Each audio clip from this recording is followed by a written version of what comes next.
gustaría que no solamente lo llevemos de memoria, sino que quede grabado en el corazón.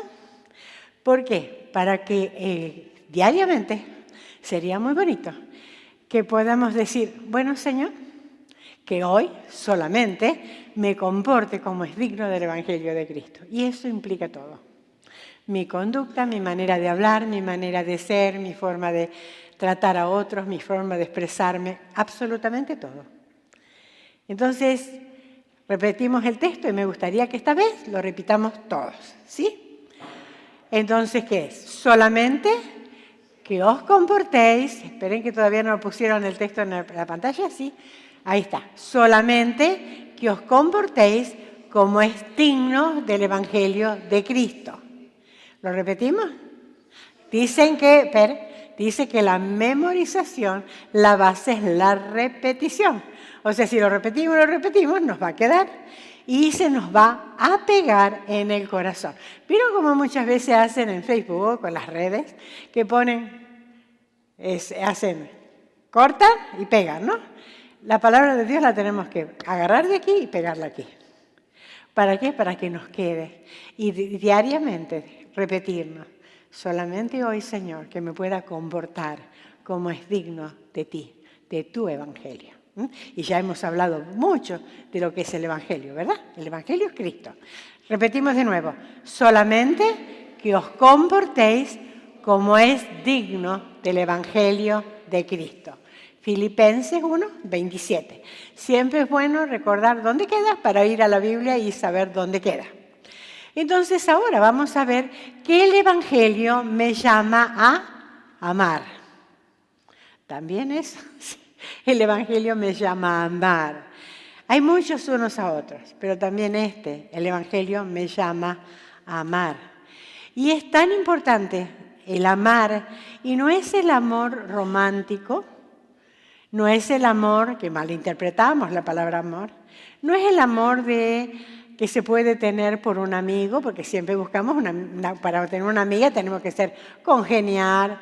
Este es amar a todo el mundo y amar a pesar de. Es amar a pesar de. Porque vamos a ver que el Evangelio es eso, es amar a pesar de. No es la idea romántica, no son los corazoncitos ni nada de eso, no se trata de eso, se trata de una decisión. La palabra ágape, que muchas veces en la Biblia está tratada, siempre se habló como que es el amor de Dios que tiene, y es verdad, cada vez que habla del amor que tiene Dios para nosotros, la palabra es ágape. Pero es interesante porque la palabra ágape es la palabra del amor de la voluntad, decidió amar. Es porque Él quiso amarnos, porque Él quiere amarnos. Esa es la decisión. Es poner todo ese empeño a amar. Por ejemplo, todavía no empezamos la clase, pero esto es extra. Por ejemplo, cuando habla de que Pablo le dice a Timoteo que el amor al dinero es la raíz de todos los males, esa palabra amor es ágape. ¿Qué quiere decir? No es que el dinero sea malo, pero sí que toda esa voluntad, ese empeño, que lo único que yo tengo delante mío es dinero, dinero, dinero, dinero. Eso es el pecado. Y eso es lo malo. Incluso cuando dice que Demas dejó a Pablo, dice, porque Demas me ha desamparado, amando más a este mundo. Esa palabra amando es ágape. ¿Qué quiso decir? Es con el amor de la voluntad, decidió irse. No es que, uy, pobrecito, de golpe le agarró. No, decidió amarse. Él puso el amor al mundo, el amor a apartarse. Todo el empeño. Entonces, ese mismo empeño tenemos que ponernos para amar unos con otros. Porque así nos amó el Señor, con el amor de la voluntad. Él decidió amarnos. No es el amor romántico, es que esta no me cae bien, ¿qué le voy a amar? Apenas si la saludo y la aguanto. Basta, ya demasiado. No me pidan más. No, es el amor que el Señor nos pide. El amor ágape, el amor que tengo de la voluntad. Tengo que decidir amarme y vamos a ver por qué. Amarme, amar. Efesios 3:17 dice, para que habite Cristo por la fe en nuestros corazones, a fin de que arraigados y cimentados en amor. Fíjense qué palabras, para que habite Cristo por la fe. No está hablando de la salvación acá. Los efesios ya eran salvos. Pablo le escribe a la iglesia. Entonces, ¿qué le está diciendo Pablo a la iglesia? Para que habite Cristo por la fe en vuestros corazones. Ok, si es ya salvo, ahora tienen que decidirse a amar con el amor que ya ellos habían experimentado, que era el amor de Dios. Para que habite por la fe en vuestros corazones a fin de que arraigado y cimentado en amor.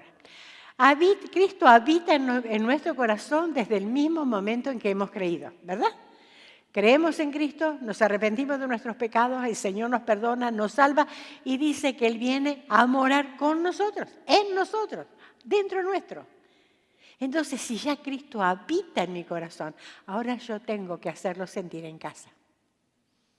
Que Cristo habite cómodamente en mi corazón, sacando todas aquellas cosas que no convienen. Literalmente, y me llamó la atención esto, lo que dice es para que realmente se sienta en casa. O sea, para que Cristo realmente se sienta en casa. Y viene ahora lo que dice, que a fin de que arraigados y cimentados en amor, para que Cristo se sienta realmente en casa, tengo que cambiar mi conducta. Cristo no puede estar habitando con cosas que Él no aprueba, ¿verdad? Entonces, ahora, ¿qué quiere decir que Cristo se sienta en casa? Bueno, Cristo no se sienta en casa cuando convive con pecados no confesados, por ejemplo. Si yo tengo ese pecado que le llamo, no es pecado, es pecadito. Bueno, Dios no tiene medida, pecado, pecado. Es que no es tanto, es pecado. Y Cristo no puede habitar, no se siente en casa. Sí habita, pero no se siente en casa, no se siente cómodo. ¿Qué quiere decir cuando uno se siente en casa? Uno va a una casa y dice, ¡ay, qué lindo que estoy acá! Me siento como en casa. ¿Qué quiere decir? Que me siento cómoda, que me siento feliz, que puedo sentirme en libertad. Bueno, ¿queremos que Cristo se sienta en casa? Pecados no confesados. Ese es un problema para que Cristo se sienta en casa. Cuando nos negamos a cambiar, cuando hoy en la mesa hablábamos, ¿no? Cuando el Señor está apuntando, la palabra está apuntando algo en mi vida que tengo que cambiar, y sin embargo yo me estoy negando a cambiar, estoy resistiendo a cambiar, Cristo no se siente en casa. ¿Por qué? Porque estoy resistiendo la palabra de Dios, y la palabra de Dios, lo que está haciendo, me está confrontando con mis pecados, me está diciendo lo que tengo que cambiar y yo me estoy negando a cambiar. Entonces, no se siente cuando nos negamos a cambiar. Cuando tenemos un corazón que no ama, cuando tenemos cositas allí que no amo, cuando empezamos a hacer una lista de esta no la aguanto, la otra tampoco, la otra qué sé yo, la otra el problema, todos tienen problemas, ¿no? Es como uno de mis hijos cuando venían de la escuela, toda la escuela era mala. La directora estaba contra él, la maestra contra él, los chicos eran contra él. Entonces yo le decía, ay, pobrecito, el mundo contra vos, ¿no es cierto? El problema era él, no era el mundo. Él que estaba en rebeldía contra todo. Entonces, ese es el hecho, ¿no? Me acuerdo de esto, miren lo que le voy a hablar. En la escuela dominical, cuando yo era una niña, contaba, y eso nunca me lo olvido, porque contaba el que nos daba la clase, y nos decía que un hombre salió de una casa torcida, caminó por un camino torcido, se encontró con un gato torcido, había un árbol torcido, volvió y vio flores torcidas, y llegó a la casa en un espejo torcido, y cuando miró al espejo se dio cuenta que el torcido era él. Por eso veía todo torcido. Entonces, a veces nosotros andamos mal, vemos todo torcido, porque las torcidas somos nosotros. Entonces, el hecho es que siempre nos buscamos excusas, pero el problema es que nos negamos a cambiar y Cristo no se siente en casa. No se siente cómodo. Y pasa, porque es duro, cuando vemos que no cambiamos y que Cristo no se siente en casa, y eso afecta a nosotras y nuestra conducta. Muchas veces no nos sentimos bien. ¿Por qué no nos preguntamos? ¿Hay algo en mi vida que deba cambiar y que me estoy resistiendo y no quiero cambiar? ¿Hay algo? Porque a veces ahí está el problema. Estamos resistiendo, no queremos cambiar, y Cristo no se siente en casa. y nos estamos sintiendo mal nosotros. Y dice la palabra que para que que Cristo se sienta en casa, a fin de que arraigados y cimentados en amor. Qué palabras, ¿no? Arraigadas y cimentadas en amor.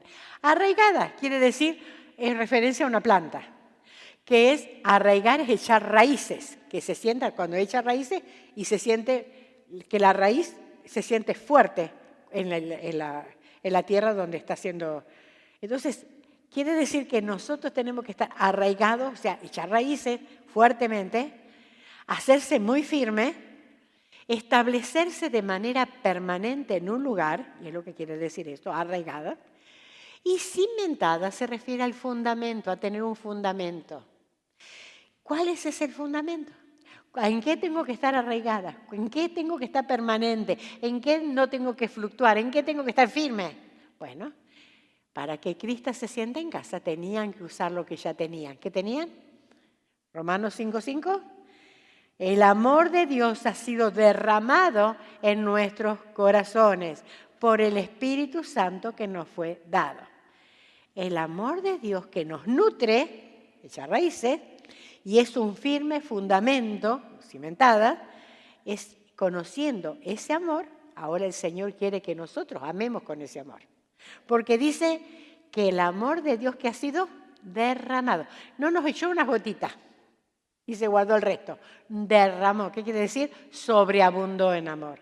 Nos dio todo el amor. Chicas, no tenemos excusa. Es cuando decimos, es que yo no puedo amar a eso porque no me sale. Bueno, si no te sale a ti, usa el amor que Dios te dio. Ese sale. Porque ese no te está pidiendo que ames con tu amor. Ama con el amor de Dios, con el amor que Dios te ha dado. El amor que ha sido derramado en tu corazón. El amor de Dios nos nutre, que está arraigado, y es un firme fundamento porque estamos cimentadas en amor, ¿verdad? Entonces, conocemos ese amor, lo tenemos, ahora el Señor quiere que amemos con ese amor, con el amor que Él nos dio. Ya ha sido. Mire, si nosotros decimos que no tenemos amor, es porque no creemos lo que dice la Biblia. Porque acá me dice claramente que ha sido derramado el amor de Dios. Y me amó totalmente, eternamente. Por lo tanto, ese amor es el que tengo. Y ese amor lo tengo que usar. Entonces, no es que no tengo. ¿Cuántas veces oramos y oramos mal? ¿No se han encontrado a veces decir, bueno, Señor, me dice que ame, dame ese amor para que yo pueda amar? ¿Y el Señor qué dice? Ya te lo di, úsalo. Ama. Es lo que tengo que hacer, ejercitar lo que ya tengo. No puedo pedir lo que ya me dio. ¿Puedo pedir que me dé el Espíritu Santo? No, ya me lo dio cuando creí. Desde el momento que creímos tenemos el Espíritu Santo. Por lo tanto, ya lo tengo, no tengo que estar pidiéndolo. Lo que tengo que estar es obedeciendo a lo que ya tengo y usando lo que ya tengo. Ahora, el Señor respondió cuál era el más grande amor, ¿no? Cuando le preguntaron, y es un mandamiento, el más grande mandamiento, ¿cuál era el más grande mandamiento? Mateo 22, de 34 al 40, dice, y uno de ellos, intérprete de la ley, preguntó por tentarle, diciendo, Maestro, ¿cuál es el gran mandamiento de la ley? Y Jesús le dijo, amarás al Señor tu Dios con todo tu corazón y con toda tu alma y con toda tu mente. Este es el primero y grande mandamiento. Y el segundo es semejante, amarás a tu prójimo como a ti mismo. De estos dos mandamientos depende toda la ley y los profetas. Amarás al Señor tu Dios con todo tu ser. Amarás a tu prójimo como a ti mismo. Dos mandamientos. Dos mandamientos acerca del amor. Uno es, debemos amar verticalmente a Dios. Y tenemos que hablar horizontalmente a otros. Verticalmente a Dios, horizontalmente a otros. Entonces es el amor, primero a Dios y a otros. Y no tengo escapatoria, no hay muchos amores. Tengo que amar a Dios y a los otros. Entonces, ¿cómo amamos a Dios? ¿Cómo amamos a Dios? ¿O cómo deberíamos amar a Dios? Recordar que nosotros le amamos a Él, ¿por qué? Porque Él nos amó primero. Eso está 1 Juan 4:19. Nosotros le amamos a Él porque Él nos amó primero.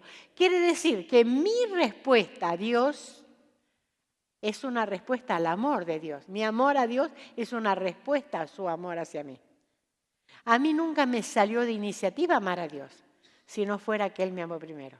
¿Se dan cuenta? Es tan grande que a veces hasta no nos entra en la cabeza que el Dios soberano, el omnipotente Dios, aquel que nos creó, no solamente nos creó, no solamente nos salvó, sino que nos amó. Y con un amor verdadero, un amor de la voluntad, el amor que decidió amar porque quiso amarlo. Realmente es un pensamiento tan grande. Y por eso es que nosotros le debemos amar a Él porque Él nos amó primero a nosotros. Si no, no habría manera de que yo pueda amar a Dios. Porque ahí sí que no nos sale. Naturalmente no podemos. Pero el Señor me amó tanto, tanto, que Él dio su vida por mí. Y esa es mi amor a Él, es la respuesta del amor de Él hacia mí. Vertical, vamos a ver primero línea vertical. Dios, amarás al Señor tu Dios. Amarás al Señor tu Dios. Y dice, amarás al Señor tu Dios con todo tu corazón. Es nuestra identidad, nuestro intelecto. Es todo lo que yo soy. Mi corazón es todo lo que yo soy. Eso es lo que soy. Donde se producen los pensamientos, palabras y acciones. Dice Proverbios 23:7, porque tal por cual es su pensamiento en su corazón, tal es él. O sea, lo que yo pienso es lo que yo hago. Mejor dicho, lo que yo hago es porque ya lo pensé. Primero, esto es la fábrica. Y esta es la manera en que se hacen las cosas. Pero aquí se fabrican las ideas. Es como si fuera una fábrica, es el departamento creativo, digamos. Crean las cosas aquí. Pero el ejecutivo son mis manos que las hacen. No puedo hacer nada que primero no esté acá. Cuando digo, es que yo respondí mal porque me salió. No, querida, no le salió, así es. Es cuando no responde mal es porque hace un esfuerzo para no responder mal. Pero si no, así es. No es que, fíjese, en los peores momentos, así es usted. No en los mejores momentos. Porque estamos respondiendo desde adentro. Por eso es que tenemos que tener mucho cuidado, porque nuestro corazón está respondiendo a cosas que no condice con la palabra de Dios, es porque mi corazón está lleno de no la palabra de Dios, está lleno de otras cosas y no de la palabra de Dios. Por eso el único poder transformador que tenemos es su palabra. Palabra de Dios aplicada a mi vida, a mi corazón. Cuando la palabra de Dios es aplicada, pues yo lo único que puedo hacer es obedecer. Porque si dice mi corazón está lleno de la palabra de Dios, ¿cómo voy a actuar? Según la palabra de Dios, voy a actuar bíblicamente. El Señor dijo que de la abundancia del corazón habla la boca. ¿De qué hablo? Ahí me doy cuenta de qué cosas hay en mi corazón. Es un buen test para nosotras, ¿no? No que otro se la haga, hagámonos nosotras mismas. Que no empecemos a jugar. Estás hablando mucho de esto, quiere decir que tu corazón está lleno de esto. No somos para juzgar, pero sí para cada una meditar. ¿En qué invertimos nuestro tiempo? ¿Qué estamos haciendo? Cuando estamos tan llenas del amor de Dios, vamos a hablar de Dios. Vamos a hablar de Dios. Alma, corazón, alma. Son nuestros sentimientos, nuestras emociones, nuestra parte interna con la que respondemos. Nuestra parte interna. Mente es la determinación, la intención, la voluntad, es lo que digo, es el poder creativo, lo que yo estoy pensando. Bueno, ahora el Señor me dice que debo amar a Dios con todo eso, con todo mi ser. Tengo que amar al Señor con todo lo que yo soy, internamente, con todo mi ser, hasta con mi voluntad, tengo que decidir amar a Dios. Es que tengo que decidir amar a Dios. ¿Cómo voy a conseguir eso? Bueno, ya lo vamos a ver. Debemos amar a Dios inteligentemente. No puedo amarlo si no le conozco. Por eso es inteligentemente. No, como no es, no estamos hablando del amor romántico que me contaron o que... No, es el amor de conocimiento. Yo tengo que conocer a Dios. ¿Cómo conozco a Dios? Ya lo vamos a ver. Emocionalmente, sentir dentro mío ese amor que crece. Sí, tengo que sentir. Muchos dicen, ay, no, las emociones no. Si las emociones me controlan, están mal. Pero las emociones las hizo Dios. Y cuando yo escucho una canción y mueve mi interior, ¿qué me está moviendo?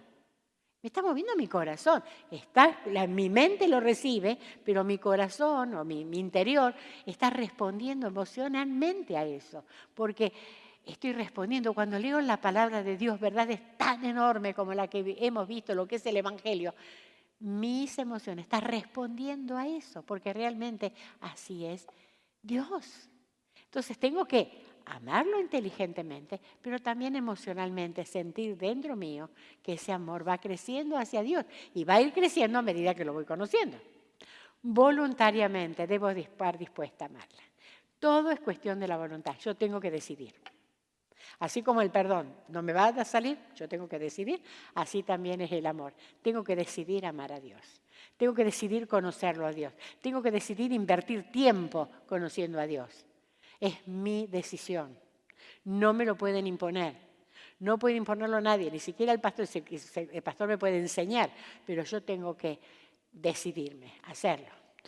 Todo nuestro ser tiene que estar comprometido a amarlo. Todo mi ser comprometido a amarlo. Entonces, ¿cómo cultivar el amor a Dios? ¿Cómo cultivar el amor a Dios? Primero, conocerlo, con lo que habíamos hablado, ¿no? Conocerlo. ¿Cómo le puedo conocer? Ok, estudiar la Biblia. Miren, no podemos conocer a Dios solamente con decir, Señor, llena mi mente de tu conocimiento. No, tengo que agarrar la Biblia, porque es esfuerzo, y tengo que ponerme a estudiar la Biblia, y tengo que saber lo que la Biblia dice de Dios, no lo que a mí me contaron, lo que me dijeron, lo que yo creo que Dios es. ¿Cómo dice la Biblia que es Dios?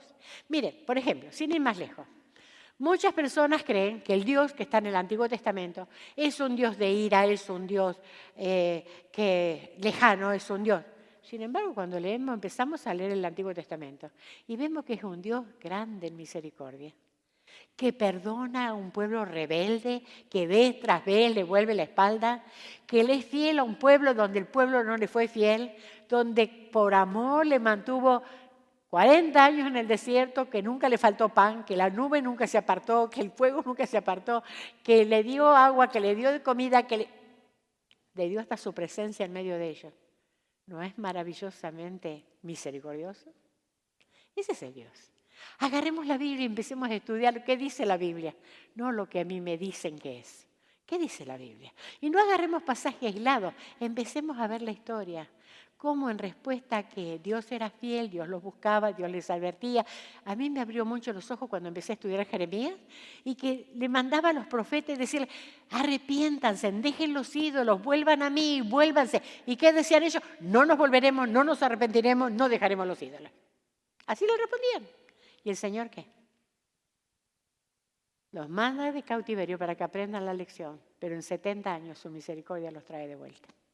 Es hermoso el amor, el Dios que tenemos. Grande en misericordia. Y mismo en el Antiguo Testamento que dice lento para la ira y grande en misericordia. Ese es nuestro Dios. Ese es nuestro Dios, el Dios que tengo que conocer. Porque cuando estamos pasando un problema, una dificultad, que decimos, Dios me dejó, Dios no me escucha, Dios me está castigando, Dios se la agarró conmigo, Dios tiene hijo preferido, porque a mí me las pasan todas, a esta no le pasa nada. Mire cómo me va. ¿Saben? No conocemos al Dios de la Biblia. Vayamos al Dios de la Biblia. Él se revela a sí mismo. ¿Y cómo quiere que se revele? ¿Cómo quiere hacerse conocer? Mire, cuando el Señor se revela a Moisés, y ¿se acuerdan? Moisés le pregunta, ¿cómo te llamas? ¿Qué nombre? Y él le dijo, Jehová, yo soy. ¿Qué quiere decir? El eterno, el para siempre, el que vive, el que no depende de nada ni de nadie, el autosuficiente. Todo ese es el nombre de Jehová, ¿no? Yo soy. Así le dirán. Pero cuando él da a conocer su carácter a Moisés, ¿qué le dice? He aquí, yo soy Jehová, lento para la ira y grande en misericordia. Qué hermoso, ¿no? Grande en misericordia. Él se da a conocer a su pueblo como el Dios misericordioso. Ese es nuestro Dios. Y si no fuera por sus misericordias, ya estaríamos destruidos, como dijo Lamentaciones, ¿no? Jeremías en Lamentaciones. Seríamos destruidos, sin embargo, por su misericordia estamos vivos, por su misericordia nos ha traído hasta aquí. Conozcamos al Dios de la Biblia. ¿Qué dice la Biblia acerca de quién es Dios, por ejemplo? Sus atributos. Empecemos, como les decía, estudiemos cuáles son los atributos de Dios. Leamos los salmos, está lleno de atributos. Que Dios es escudo, que Dios es amparo, que Dios es un refugio. ¿Qué quiere decir que Dios sea un refugio? ¿Cuándo la gente va a buscar un refugio? ¿Qué quiere decir? ¿Qué significa para mí que Dios sea así? Miren, busquemos todo esto, va a ver qué enriquecedor que es para nuestra vida. Y cómo nuestra fe va creciendo y va aumentando y nuestro amor va aumentando para con Dios. No puedo amar lo que no conozco. Y no puedo conocer de oídas, tengo que yo verlo. Me encanta que dice el Salmo, gustad y ved que es bueno el Señor. Gustad y ver. Yo tengo que yo mismo gustarlo y yo mismo verlo. Nadie puede gustar por mí. Si yo le quisiera decir a ustedes qué gusto tenía el arroz de hoy, qué difícil sería. ¿Qué gusto tenía? Arroz, pero ¿qué gusto tenía el arroz? No, tenían que haberlo comido para que sepan lo que era. ¿Verdad? Y ver, nadie puede ver lo que es. Si yo estoy viendo algo, ¿cómo le explico lo que estoy viendo? Puedo contarle, había un arbolito, había esto, pero no pueden ver la intensidad, los colores, los detalles que yo estoy viendo. Tiene que ser personal. Tenemos que conocer al Dios personalmente. Yo sé que los mensajes están muy buenos y muy cómodo ponerse los auriculares y estar escuchando mensaje tras mensaje tras mensaje. Y no digo que no lo hagan, está muy bien, pero nada reemplaza el estudio personal de la palabra de Dios. Porque escuchamos un mensaje y se nos olvidó a los 10 minutos, y más si escuchamos varios. No sé quién dijo quién, ¿no? Porque a veces no sabemos quién dijo. Yo escuché, pero no sé qué, ni cómo, ¿no? Pero cuando la Biblia habla, es como copia la Biblia, se me pega aquí y no me lo olvido más. Entonces, vayamos a la Biblia, estudiemos la Biblia. No me malentienda, escuchemos mensajes, no digo que no, pero nada reemplaza el estudio personal de la palabra. Van a ver qué hermoso es volver a crecer. Y nunca es tarde, nunca es tarde. Siempre podemos volver a empezar. ¿Cuáles son los materiales que debemos usar? Una Biblia. ¿Todos tenemos Biblia? Pero una Biblia.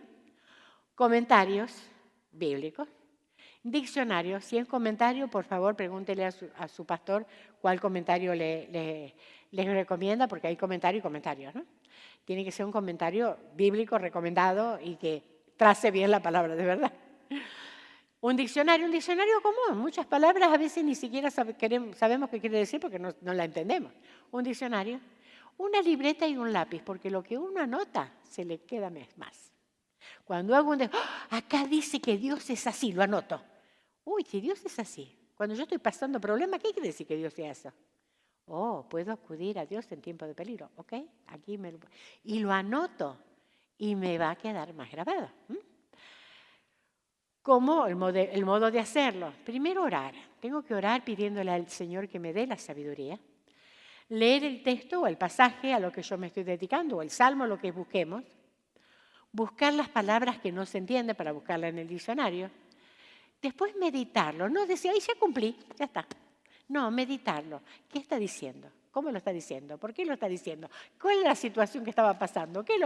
Hacernos preguntas, meditarlo. Entender el significado. ¿Qué quiere decir esto? ¿Qué es lo que está queriendo decir? Anotar qué he aprendido y qué significa esto para mí. Por eso es útil una libreta. ¿Qué significa para mí? Pero también practicar lo aprendido. Porque si aprendo y no practico, no me va a servir de mucho porque me lo voy a olvidar fácil. Si lo practico, ¿vieron cuando uno aprende algo, la computadora, el teléfono, lo que sea? Aprendo un app, ¿no? Una aplicación, a manejar una aplicación. Si no la uso frecuentemente, después tengo que estar preguntando, ¿y cómo era esto? ¿Cómo se usaba? Directamente practicarlo, porque eso es la base de la práctica, ¿verdad? Para aprenderlo. Lo mismo pasa esto. Compartir con otros lo aprendido. Miren, si yo aprendí algo, no nos quedemos para nosotros. No pensemos que, si yo voy a contarle a mi hermanita, mira lo que aprendí de acá. ¿Qué vas a decir? Qué santulona. Entonces más vale no le digo nada. No pensemos, a lo mejor puedo ser una tremenda bendición en la vida de mi hermana, compartiendo lo que yo aprendí de eso. Si mi hermana me dice, recién te diste cuenta, yo hace rato que lo sé. Qué bueno, hermano, te felicito. Yo hoy lo descubrí, para mí es una bendición. Qué bueno, yo lo aprendí también. No nos dejemos, pero compartamos lo que aprendimos. Pero recuerden que siempre va a haber alguien que sabe mucho más que nosotros y también va a haber muchos que saben mucho menos que nosotros. Podemos ser de una bendición en ambos lados. Así que compartir lo aprendido. Y Pablo lo dice en Efesios 3, 18 y 19. Para que seas plenamente capaces de comprender con todos los santos, y esta me encantó, por eso lo puse en amarillo, con todos los santos. Quiere decir que es una vida en comunidad, una vida compartida, no que yo aprendí y me lo quedo para mí sola, con todos los santos. Para que seas plenamente capaces de comprender o de aprender o de entender con todos los santos cuál sea la anchura, la longitud, la profundidad y la altura, y de conocer el amor de Cristo que excede a todo conocimiento. ¿Sabe lo que me quiere decir esto? Porque a veces parece un contrasentido. ¿Cómo voy a comprender cuál es la anchura y después me dice que excede a todo conocimiento? Es que es tan inagotable que nunca voy a dejar de aprender. Nunca me voy a graduar de amor de Dios. Nunca me voy a graduar en Biblia, porque siempre estoy aprendiendo. Y ese es un aliento para nosotros. Es un aliento. Entonces, cuando contamos a otros, lo estamos recordando, por lo tanto, lo estamos aprendiendo más.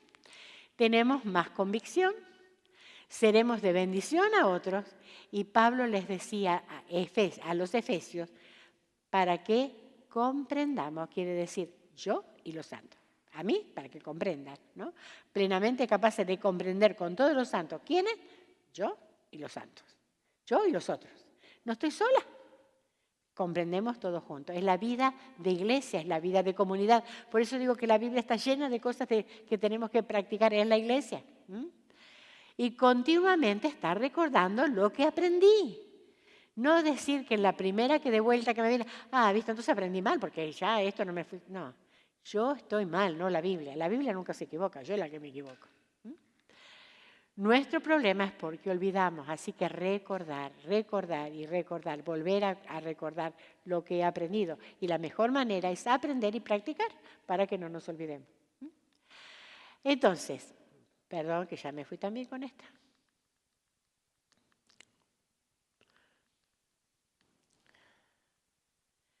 Horizontal, entonces ahora lo otro. Es, y a tu prójimo como a ti mismo. Esto es a los otros, porque amarás al Señor con tu Dios, con todo tu ser, y a tu prójimo como a ti mismo. Horizontal ahora, para el prójimo. Amarás a tu prójimo como a ti mismo. No está diciendo que aumenten el amor a sí mismo. Hay muchos que dicen, ¿viste? La Biblia lo dice, que tenés que amar a los otros, porque dice, como amarás a tu prójimo como a ti mismo. Querida, si no te amas, no vas a poder amar a otro. No, la Biblia no dice eso. La Biblia lo dice, ya que te amas tanto, con ese amor con que te amas, ama a los demás. Porque quieren lo mejor para ti, quieren lo mejor para el prójimo. ¿Quieres la mejor parte para ti? Quieres la mejor parte para tu prójimo. ¿Te pone feliz algo en tu vida? Ponte feliz si tu prójimo tiene éxito. ¿Estás triste porque te pasó algo? Estás triste porque también tu prójimo te... Amar es como lo que yo quiero para mí, eso lo quiero para mi prójimo. Porque amor a nosotras mismas tenemos y mucho. Yo nunca vi a nadie que escogiera la peor parte. Deme la peor fruta que tenga porque esa es la que yo me merezco. Yo soy tan humilde que no. No me merezco comer nada bueno, démelo podrido. ¿Vieron ustedes alguna cosa así? Ay, pero tenemos tan baja estima nosotros. ¿Qué baja estima? Tenemos mucha estima, por eso nos sentimos tan heridas. No es la baja estima, lo que nos hiere es la mucha estima que tenemos. Bueno, el Señor acá me está diciendo, mira, ya que te quieres tanto, ama a los otros como así te quieres. Como así busca lo mejor para tu vida, busca lo mejor para otros. Entonces, de la misma forma que se aman, se cuidan y buscan lo mejor para ustedes, háganlo con los otros. De la misma manera, busquen lo mejor para los demás. Pablo les habló del gran amor de Dios, ¿no? Venía hablando del gran amor de Dios. Ahora le insta que ese amor con que Dios les amó se vea reflejado a otros. Ese amor que Dios ha derramado en tu corazón. Ese amor que ya Dios te ha dado tanto, te ha amado tanto, voluntariamente, se ha dado, ha hecho tanto por ti. Ahora, ese amor, úsalo a los otros. Y fíjense que Efesios 5:1 dice, somos los hijos de Dios y somos los hijos que Dios ama y debemos mostrar su carácter. Porque dice, sed pues imitadores de Dios como hijos amados. como hijos amados. Qué tierno que es, ¿no? Dios nos ama, somos sus hijos amados, hijas amadas, somos hijas amadas de Dios. Entonces ahora tengo que imitar a mi Padre. ¿Qué quiere decir? Que así como Él me ama, yo tengo que amar a los demás. Ser imitadores es ser una copia y hacer exactamente lo mismo que hace mi Padre. Primero Juan 4:8 dice que Dios es amor. Dice, el que no ama no ha conocido a Dios porque Dios es amor. Yo no puedo decir, si yo digo que no amo a alguien, es porque no conocí el amor de Dios. No lo experimenté en mi vida. Acá clarito Juan lo está diciendo. Primera Juan 4:8. El que no ama no ha conocido a Dios porque Dios es amor. Dios es amor, es la característica de Dios. Él es amor. Es lo que Él es. Y fíjense que Dios dice, Dios tiene amor. Porque, por ejemplo, yo puedo tener amor, pero yo soy amor, no me conoce. Eso de soy amor, no, mi esencia no es amor. Puedo tener y reaccionar en amor, pero Dios es amor. ¿Qué quiere decir? Que Dios no puede hacer otra cosa sino amar. Todo lo que Él hace es por amor, porque es su esencia. Él es así, es la esencia. La esencia, un atributo es así, esencia de Dios. El que no ama no ha conocido a Dios. Debemos conocer el amor de la Biblia para eso. Debemos imitar a nuestro Padre. ¿Y cómo era el amor de nuestro Padre? Juan 3:16, que dice que de tal manera amó Dios al mundo que ha dado a su Hijo unigénito. Que ha dado a su Hijo unigénito. Entonces, ese es el amor de Dios. Dio a su Hijo unigénito. Yo no puedo decir que amo a otro y soy egoísta. El amor de Dios se demostró dando. Y dio lo más hermoso que tenía, su Hijo. Romanos 5:8. Mas Dios muestra, es un amor que se muestra, es un amor que no se puede ocultar. ¿Por qué? No es una declaración. ¿Cómo lo mostró Dios su amor? Dice, mas Dios muestra su amor para con nosotros en que siendo aún pecadores, Cristo murió por nosotros. Es como si dijéramos, no nos merecemos, pero Cristo murió por mí. Dios mostró ese amor. Si alguna vez duda del amor de Dios, mira la cruz. Yo digo que la cruz es el monumento al amor de Dios. Mira la cruz, ahí tienes la respuesta. Dios te ama. Te ama mucho más de lo que te puedes imaginar. Que dio lo más hermoso que tenía para salvarte, para rescatarte, para que vivas una vida digna. Y ahora que te dice, ahora imítame. Como hija amada, imítame. Efesios 4:1, entonces dice,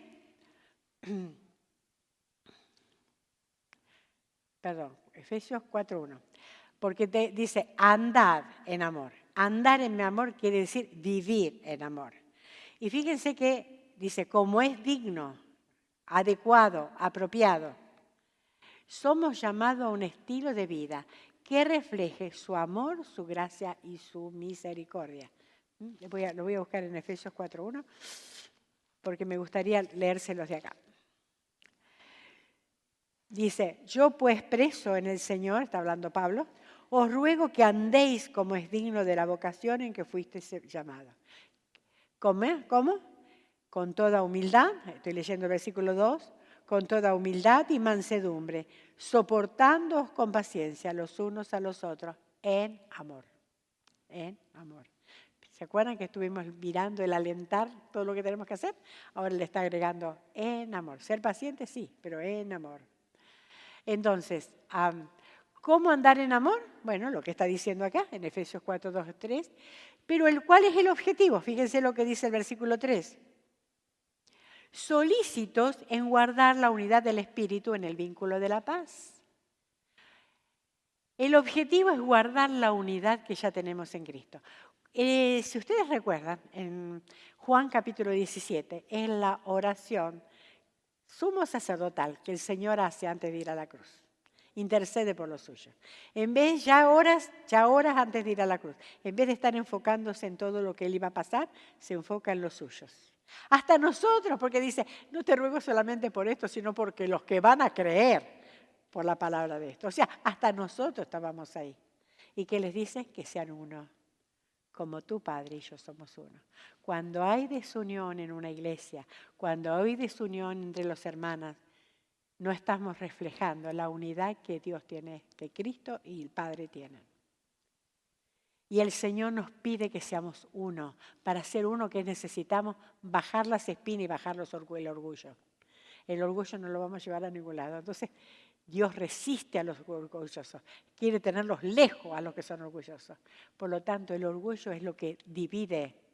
¿Por qué? Porque no se hace lo que yo digo, porque no ponen esto, porque yo tengo esto, porque... O yo tengo... ¿Saben qué? ¿Por qué no cedemos y buscamos la unidad? Somos uno. El Señor oró por esto. Y dice acá, solícito. ¿Qué quiere decir solícito? Estén atentos. Es que en su corazón lo único, el objetivo suyo sea unidad. Unidad del cuerpo de Cristo. Aunque yo tenga que ponerme a un lado, aunque yo tenga que bajar mis expectativas, aunque yo tenga que dejar de mis preferencias de lado, pero que la unidad valga, es lo más importante. Porque el Señor oró por eso, que sean uno. Y queremos reflejar a Cristo, queremos reflejar a Dios Padre. Padre, dice, como tú y yo, Padre, somos uno. Tenemos que reflejar esa unión. ¿Qué dice el mundo cuando nos peleamos? ¿Cómo dice el mundo cuando iglesias se dividen? Cuando estamos todos... ¿Qué dice el mundo? Ah, mira esto. Así son. Así están. Mira esto. Busquemos la unidad. Busquemos la unidad. Somos un cuerpo y un cuerpo despedazado no da mucha gloria y honra ni ganas de ver. ¿Te gusta ver un cuerpo despedazado? No es nada agradable, ¿verdad? Así pasa cuando el cuerpo, la unidad se rompe. Somos un cuerpo despedazado. Humildad, reconocer que todo lo que tenemos es por gracia. Entonces, con toda humildad dice, y mansedumbre. Pero acá dice el versículo 3, con toda humildad. Efesios 4:3. Solícito en guardar la unidad del Espíritu en el vínculo de la paz. Pero acá, perdón, el versículo 2, con toda humildad y mansedumbre. Humildad es reconocer que todo lo que tenemos es por gracia. Esa es la humildad. No me merezco nada. Y nosotros siempre reclamamos derechos. Hasta nos molesta si se sienta en el asiento que yo me siento, ¿o no? Pero si es mi asiento, que se cree estar recién llegado y ya se sentó donde yo me siento. Ni que lo hubiésemos comprado, ¿no? Pero ahí está. Entonces, tenemos que ceder derecho a este asiento, ¿no? Asiento. Humildad es reconocer que todo lo que tenemos es por gracia. El lugarcito que tenemos es por la gracia de Dios, no es porque yo lo merezca. Recordemos, vayamos a la cruz, lo que Cristo hizo. Es el Evangelio. Volvamos al Evangelio. Mansedumbre quiere decir apacible, sosegada, tranquila, que no tiene espinas. ¿Cómo es, hermana? La tocan y ya hace así. Eso es tener espinas. Cuidado, ¿cómo reaccionamos? No es un débil, sino que sabe controlarse. Es la diferencia. Cuando vemos una persona que es mansa, decimos, ay, que es débil, no tiene carácter. No, no es que tiene carácter, se la está aguantando. Sabe controlarse. ¿Por qué? Por amor a la unidad, por amor a Dios, por amor al hermano. Me controlo. Paciencia, soportando. Otra vez viene la paciencia. Parece que el Señor nos da con la paciencia. Paciencia, ¿qué? Sufrir largo, soportar. Se refiere al trato con personas. Muchas veces dice, ay, yo soy muy paciente porque soporté esta enfermedad con paciencia. Bueno, esa no es la paciencia de la Biblia. Los inconversos también tienen paciencia con la enfermedad porque no tienen otra, o sea, tienen que aguantar, ¿verdad? Eso no es la paciencia. La paciencia es soportar a gente difícil. Y vaya si las tenemos. No es cierto, yo la dejé allá en Los Ángeles, acá no. Pero muchas veces parece que las juntamos todas, ¿verdad? Pero hay personas que realmente no son fáciles de tratar. Pero el Señor que me dice, paciencia con todos. ¿Cómo? Modelando el carácter de Cristo. Modelando a mi Padre. Sed pues imitadores de Dios como hijo amado. Si soy una hija amada de Dios, pues tengo que imitar. Entonces, recordar nuestro ejemplo. El Señor, ¿cómo era el Señor? Era paciente con todos. El Señor solamente, imagínense, qué interesante, ¿no? Cuando uno estudia los evangelios, uno se da cuenta que el Señor no se enojó con los pecadores, no se enojó con los publicanos, con la gente que los seguía, los enfermos, no se enojó con ellos. Se enojó con los hipócritas, se enojó con los fariseos, se enojó con aquellos que, pretendiendo conocer la ley, estaban oprimiendo a los demás. Con eso se enojó, pero no con los débiles. Nosotros somos al revés. Los tenemos así a veces a los que están encumbrados, pero al pobre lo tratamos, ¿no? No es nuestro Señor así. Ejemplo nuestro Señor. Tratemos con paciencia a todos. Humildad, mansedumbre, paciencia. Las claves para una unidad. Ahora, ¿cómo se ve nuestro amor práctico? Y acá vamos más rápido. 5 formas de mantener nuestro amor a otros. ¿Cómo lo puedo mantener? Bueno, vamos a Efesios 4, 25 al 32. Efesios 4, 25 al 32. La verdad debe sustituir la falsedad. 25. Por lo cual, desechando la mentira, hablad verdad cada uno con su prójimo, porque somos miembros los unos a los otros. Versículo 25, desechando la verdad, desechando la mentira, hablad verdad. Y fíjense, me llama la atención, porque somos miembros los unos a los otros. Imagínense que yo tengo un problema de celiaquía. Mi problema es real. Yo soy celíaca, o sea, no soy tolerante al gluten, a todo que tenga harina, no puedo comer estas cosas. Supóngase que mi boca me ama tanto, con mi cuerpo, que entonces me dice, no, Esther, no estás enferma. Puedes comer pan, ese pan que tanto rico, la pizza que tanto te gusta, cómela. Porque eso, estoy mintiendo porque la boca sabe que soy celíaca. ¿Me mentiría yo misma? ¿Por qué? Porque si me miento, me voy a destruir yo, me estoy destruyendo mi cuerpo. Y acá dice que somos miembros. Si es ridículo que mi boca diga algo que no es verdad en mi propio cuerpo, qué mal está cuando nosotros que somos miembros los unos con los otros estamos con mentiras y con falsedades, mostrando una cara que no es verdad. Qué triste, ¿verdad? Somos miembros. Estamos en un mismo cuerpo, nos estamos destruyendo. Entonces, ¿cuál es? Desechando la mentira, hablar verdad. La verdad debe sustituir a la falsedad. Pero, versículo 15, otra vez, decir la verdad en amor. En amor. No olvidarnos eso. De este mismo capítulo nos dice que debemos hablar la verdad en amor. Porque a veces somos tan verdaderas que estamos destruyendo a todos los demás. Nos olvidamos del amor. Podemos decir la verdad, pero usar la Biblia amorosamente, buscando el bien de los otros. Y no que yo tengo razón y te voy a hacer sentir chiquita. Entonces, buscar la verdad. No olvidemos, estamos en el mismo cuerpo. La falsedad desplaza el amor. Y también, diría yo, la unidad. Cuidado, la falsedad desplaza el amor. Entonces, 2. La ira justa debe sustituir a la ira que nos controla. Versículo 26 y 27. Airaos, pero no pequéis, no se ponga el sol sobre nuestro enojo, ni deis lugar al diablo. Acá no está diciendo que no puedo tener ira, pero ¿qué nos enoja? ¿Qué nos da ira? La santidad de Dios cuando está afectada la santidad de Dios o cuando me enojo cuando no me salgo con la mía. Cuidado. Es que yo tenía razón. Y entonces, sí, tenías razón, pero ¿y qué? ¿Qué pasó? Versículos 26 y 27, lo que leímos. Airaos, pero no deis lugar al diablo. Cuidado. Si tenemos ese enojo adentro, le estamos abriendo la puertita a Satanás. Cuidado porque Satanás es muy astuto y sabe cuando hay desunión. Y va a contribuir a la desunión. No dejar las cosas para después, arreglar en el momento. No se ponga el sol sobre vuestro enojo.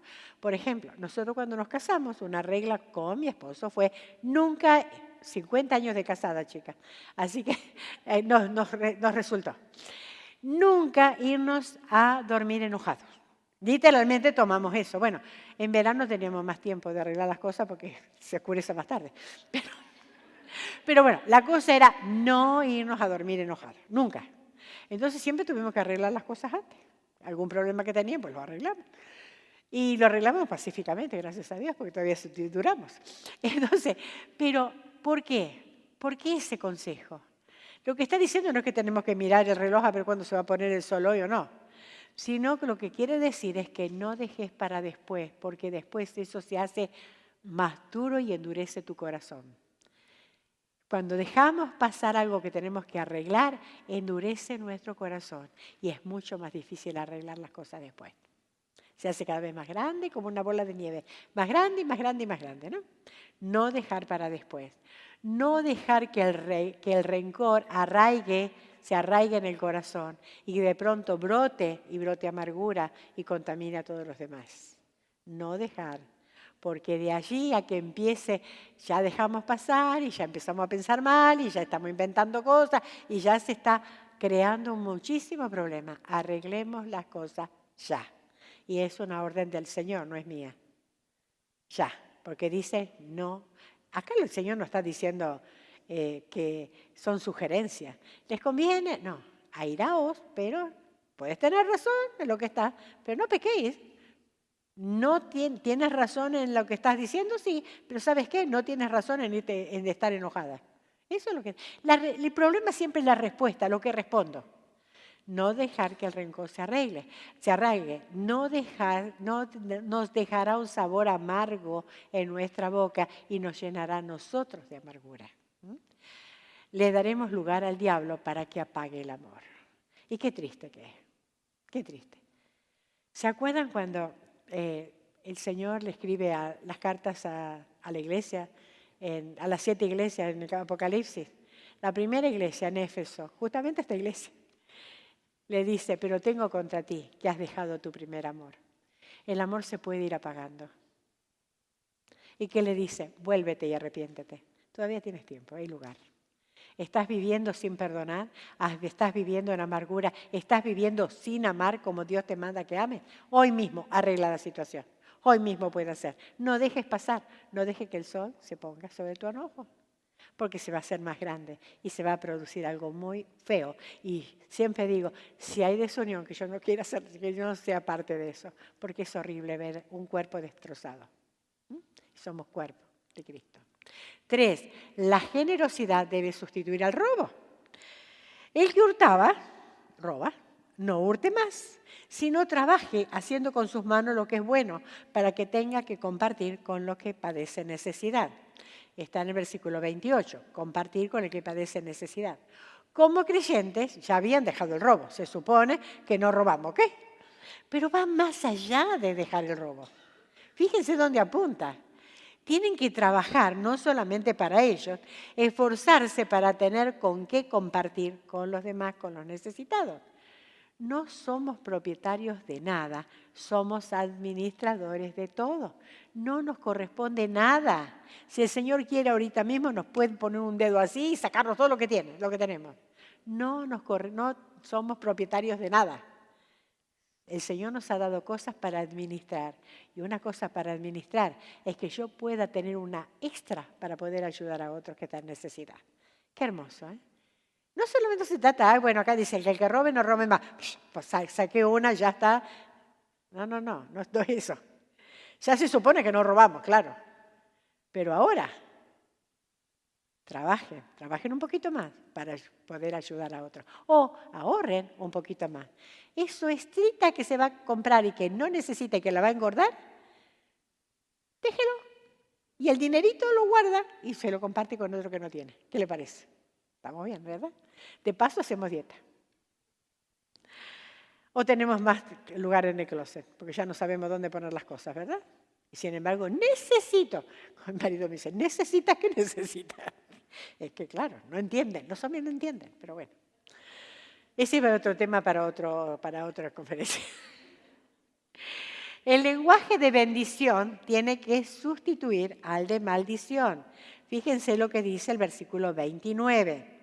Ninguna palabra corrompida salga de vuestra boca, sino la que sea buena para la necesaria edificación, a fin de dar gracia a los oyentes. Las palabras para edificación y dar gracia a los oyentes. ¿Cómo son tus palabras? ¿Son de edificación? La persona que sale después de tener una charla contigo y dice, ¡ay, qué bien, me siento más cerquita del Señor! O sale diciendo, ¡ay, qué pesada! Ya no veo la hora que me deje de hablar porque ya me amargó el día. No hay personas que amargan el día, ¿verdad? ¿Verdad? Entonces, algo que tenemos que aprender es que cuando dice palabra corrompida, no se trata de malas palabras, sino se trata de palabras vanas, huecas, vacías, palabras que no tienen sentido. Esas son las palabras que no edifican, las palabras que no edifican corrompen. Entonces tenemos dos opciones, otra vez con las dos opciones. O puedo hablar para dar gracia y edificar a los oyentes, o puedo hablar para destruir, o puedo hablar para hacerlos sentir vacíos. Entonces, palabras que alientan, palabras que edifican, palabras que consuelan, hay tanto para hablar. La gracia nos enseña cómo decir lo adecuado en el momento justo. Por eso es que tenemos que hablar con gracia, porque es lo que nos enseña cómo decir lo adecuado y en el momento justo. Porque muchas veces decimos lo adecuado, pero en mal momento, ¿o no? O muchas veces está el momento, pero no decimos las palabras adecuadas. Entonces tenemos que tener las dos cosas. Cuando tenemos palabras de gracia que salen de nuestra boca, como ¿se acuerdan? Al Señor me encanta cuando dice que todos se admiraban, no de su elocuencia ni lo que decía, sino de las palabras de gracia, cómo las decía, que salían de su boca. Ojalá que tengamos palabras así para hacer. Nuestro hablar y cómo usamos nuestras palabras es muy serio. Versículo 30, fíjense lo que dice el versículo 30, y no contristéis al Espíritu Santo de Dios, con el cual fuiste sellado para el día de la redención. No contristéis al Espíritu Santo. Mis palabras, mi manera de hablar, mi forma de hacerlo, puede contristar al Espíritu Santo. Contristar es poner triste junto con. Quiere decir que si yo estoy diciendo algo mal, yo me voy a sentir mal, pero no porque yo soy muy sensible, sino porque el Espíritu Santo está mal dentro de mí. No se siente en casa. ¿Recuerden cómo empezamos? ¿Cómo hacer que Cristo se sienta en casa? Pues tengo que imitar a mi Señor con palabras que edifiquen, no contristéis al Espíritu Santo. Y dice el versículo 31, quítense de vosotros entonces, fíjense, amargura, enojo, ira, gritería, maledicencia y toda malicia. Queremos mantener vivo, maledicencia y toda malicia. Queremos mantener vivo el amor a los hermanos. Miremos cómo nos dirigimos, cómo hablamos, qué palabras decimos. Estamos contristando al Espíritu Santo cuando tratamos ásperamente a los demás. A veces decimos, ¿cómo Cristo no se siente en casa? Porque cuando yo trato ásperamente a alguien, yo no me voy a sentir bien porque estoy contristando, pero voy a hacer destruir a mi hermana, pero Cristo no se siente en casa. Entonces, ¿cuándo empezamos a tratar? Cuando el amor inicial que yo tenía por alguien, en vez de decirle, oye, esa hermanita, ahora empieza, ¿viste esa? Se transforma. Y eso es muy serio. Eso es muy serio. Al Señor no le pasa desapercibido. ¿Recuerdan que leímos hoy el versículo de Malaquías? El Señor escucha, el Señor oye y el Señor apunta, toma nota de nuestras palabras. ¿Los tratamos ásperamente? ¿Falta de amor a nuestros hermanos? Cuidado, cuidado. Estamos contristando al Espíritu. Cristo no se siente en casa. 5. La bondad debe sustituir al rencor. Versículo 32. Antes ser benignos unos con otros, misericordiosos, perdonándoos unos a otros, como Dios también nos perdonó a vosotros en Cristo. Hablamos bastante del perdón, ¿verdad? Entonces, algo importante para la unidad y para el amor es saber perdonar. Si yo amo, yo perdono. ¿O no? ¿Cuántas cosas nos han hecho nuestros hijos? Si llevaron un récord, ¿no? ¿Pero qué hacemos? Volvemos a perdonar. ¿Por qué? Porque les amamos. ¿Y qué les decimos? Soy tu mamá, ¿cómo no te voy a perdonar? Pero a la hermana no le aguantamos nada. ¿Por qué? Entonces, ¿amamos a la hermana? Preguntémonos, ¿amamos a la hermana?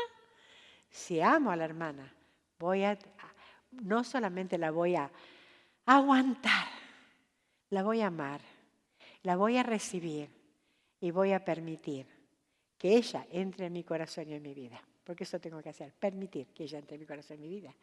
Benignidad es bondad, delicadeza, dulzura, clemencia, compasión, apacibilidad. Todos esos versículos es lo que es benigno. Así tengo que tratar a mi hermana. Con bondad, con delicadeza, con dulzura. Delicadeza, dulzura. Con clemencia, no lo que se merece, lo que necesita. ¿Qué palabras estoy usando? ¿Qué estoy diciendo? Para tratar a otros debo recordar cómo Cristo me amó y cómo Dios me perdonó. Tengo que volver al Evangelio. Porque el Evangelio me llama entonces a amar. Si soy su amada hija, debo mostrar el amor con que Él me amó. Sed imitadores de mí como hijos amados. Soy hija amada de Dios. No se olviden de ese versículo, Efesios 5:1. No se olviden de ese versículo. ¿Por qué? Porque si soy una hija amada de Dios, tengo que imitar a mi Padre. Tengo que imitar a mi Padre. ¿Listas para vivir conforme al Evangelio? Que el Señor les bendiga y ojalá que me digan, sí, yo quiero vivir conforme al Evangelio. Quiero reflejar a Cristo, quiero reflejar al Padre, quiero ser un modelo de lo que Dios y el Padre, de lo que Cristo y el Padre son. La unidad ante todo en la iglesia. Que el Señor nos bendiga.